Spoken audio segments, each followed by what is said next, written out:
My artistic journey did not start with ceramics. It started with drawing and painting and actually photography. But I, funnily enough, hate drawing. I don't have the patience for it nor the skill, and I didn't love it enough to continue with it. I wasn't naturally that good at it. That sounds bad, but yeah. And once I started ceramics, I mean, there's something about ceramics that's so fun, in that the your connection with the clay and a tangible material and something that's so messy and it comes from the earth, and it really just like its responsiveness to your body is really exciting. So I always found that really satisfying.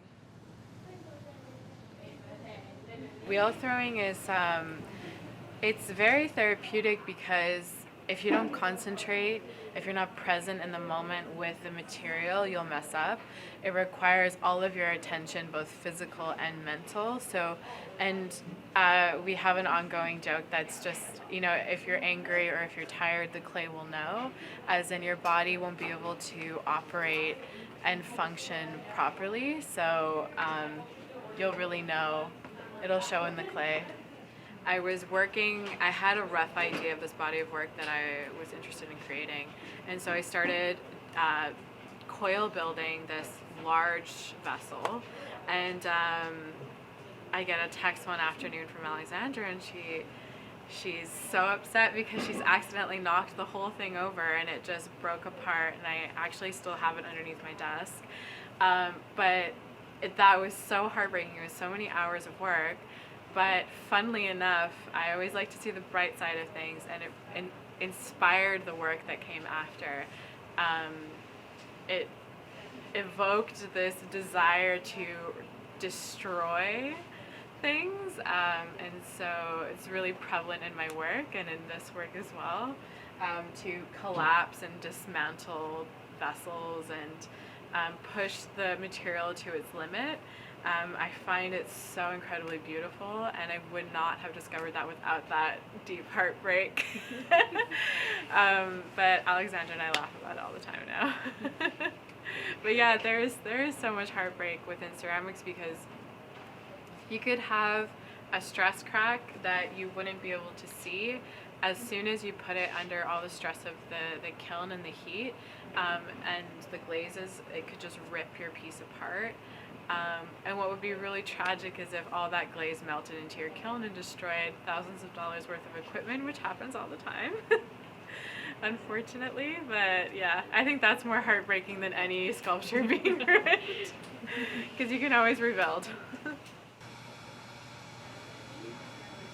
There are a lot of preconceived notions of the medium because of its historic value, its presence within our society, and with that being said, I think when you're dealing with a medium that has so much history, it's really hard to bring it into contemporary art context. And I think that ceramicists are making huge strides. I think working cross medium, so incorporating other materials in the work, is something that I explore quite often, mixing paint mediums with ceramics instead of glazing work.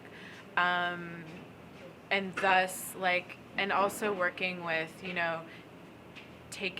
dismantling, function from the vessel,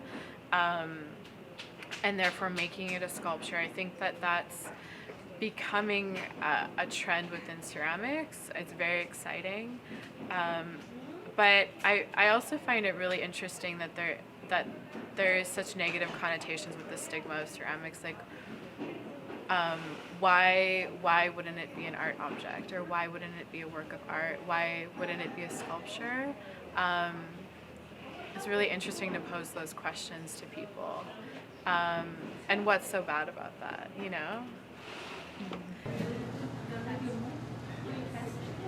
In ceramics, you really have to be in love with the process, and I think I find a lot of joy. I find a lot of comfort in the process, and a lot of my work is very experimental, so most of the time it doesn't work out. It falls apart, it blows up, it cracks.